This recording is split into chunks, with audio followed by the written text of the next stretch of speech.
Now, I know everybody knows there's downsides to insecurities. Most people hate them, but did you know there was actually positive sides to insecurities? Well, I'm finna teach you about that. So look, most people, when they go about life, they come across insecurities and it accrues up until they become an adult. Now, when they become an adult, and even in young children or even in young adults, you start to notice people have issues with certain things in relationships, with their friends, and with life. However, they do not express it in a way where it's healthy enough for you to even receive it as this person needs help. Instead, you receive it as disrespect because this person is coming at you because of the way that they feel.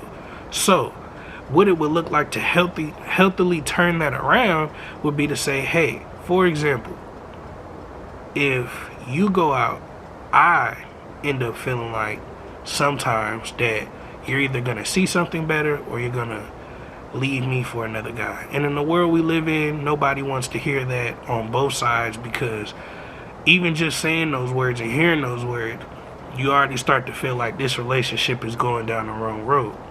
However, if a person actually came to you and said it in that way, they're putting the ball in your court to actually help you help them. And that's when you can turn around and say, you know what, I understand where you're coming from, and I'm not necessarily going to stop going out, or I'm not going to stop hanging out with my friends, but I feel like it would be better if we had more conversations about this, and a deeper conversation, so that we can really get down to the root of these things. Because is it that I'm around single men or single women? Is it that you don't like what I'm wearing when I leave? What can this lead up to? But see, when you get out here in the world, people are going to turn your insecurities against you for their benefit of the conversation. Now, we've seen the typical conversation of, oh, babe, I don't like what you're wearing today.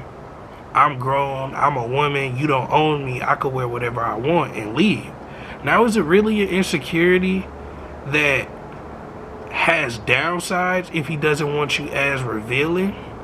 Or is this person trying to let you know, hey, I don't really like you wearing that? But see, a manipulative person would tell you that you're wrong for even saying something to them, which basically is letting you know that, hey, you're trying to make a point and you don't deserve a place in my life to be able to make points.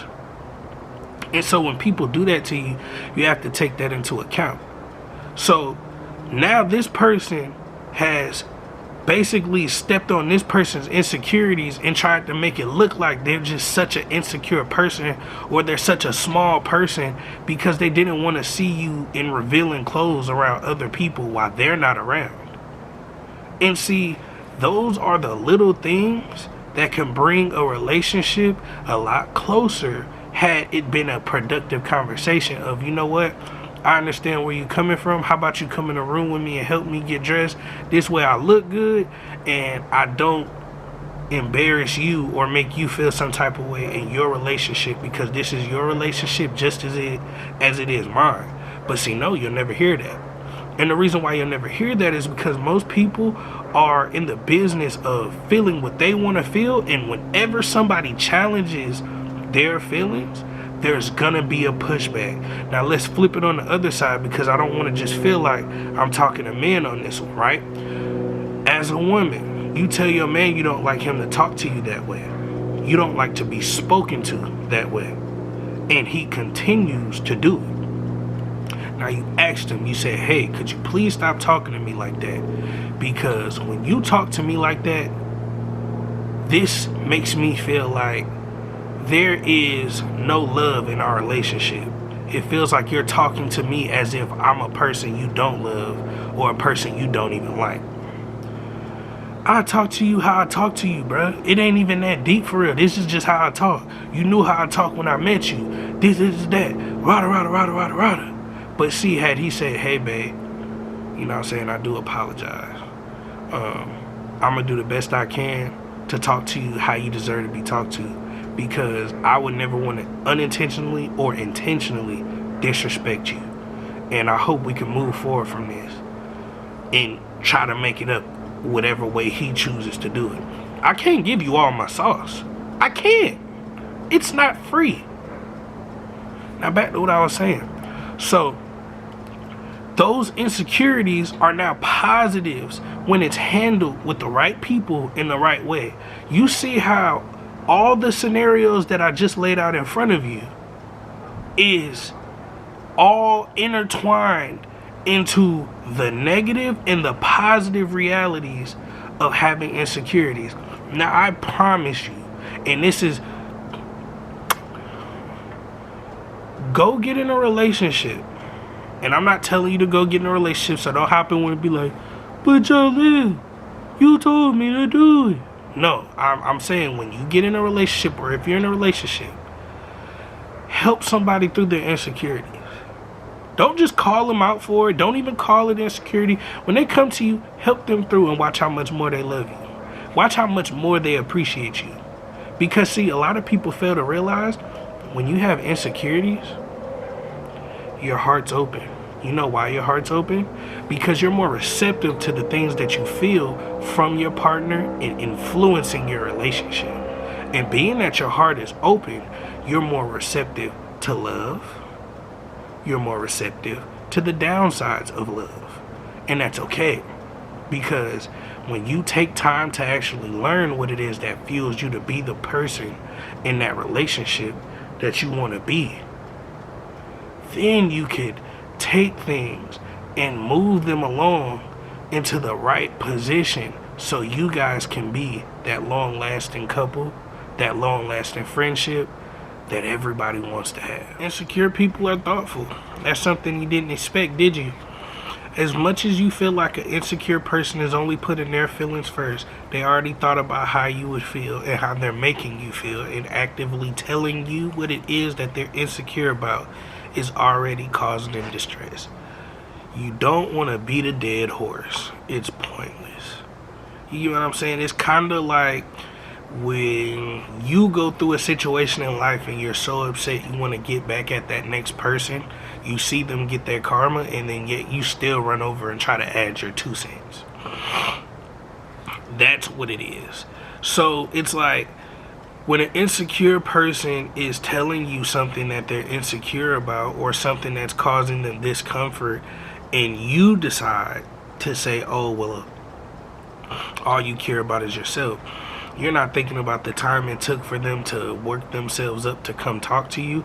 You're not thinking about how they already thought that you would react. And you're also not considering their feelings, because obviously this person is going through something that's not giving them positive emotions. And we all know how bad negative emotion can get, especially for men and women on this planet. So we can't just, chalk it up to the game. It is what it is. We actually have to look out for the people that we're around and surrounded by, because insecurity shouldn't even be taken lightly. I feel like it should be almost like the top 3 things in a relationship that need to be talked about before you get in one and why you're in one, and status reports on where it's going. When we look at where the world stands today, insecure people are literally the people that are getting made fun of every day. It's not fair, and I don't like it. Shout out to my dog Sin, by the way, because he's the only reason why I'm making this video. So I hope you guys can take something away from this information. I'm not gonna drag it along and go for a long time. I'm gonna see how the reaction is from you guys. Y'all will tell me whether or not you guys like it or not, and if you would like a part 2. Now, I understand y'all watch my vids and I kind of talk a little bit all over the place. That's because, as I said in the last video, all of these videos are not sitting down and written out. I'm not, just like when a rapper go to the studio and he don't bring that pen and pad, he just show up and give you guys the information. That's what it is. The more I give you guys the information, the better I get, and the less mistakes I make. Till then, thank you for watching. Keep coming back. Drop a comment down below and tell me what it is you want to see next. What topics do you want to hear? Make sure you like the video if you like it, dislike it if you don't. comment down below and tell me why you did whatever you did. I appreciate all the love I've been getting on all my videos. I need y'all to help me hit 100 subscribers by the end of this month. Thanks for watching.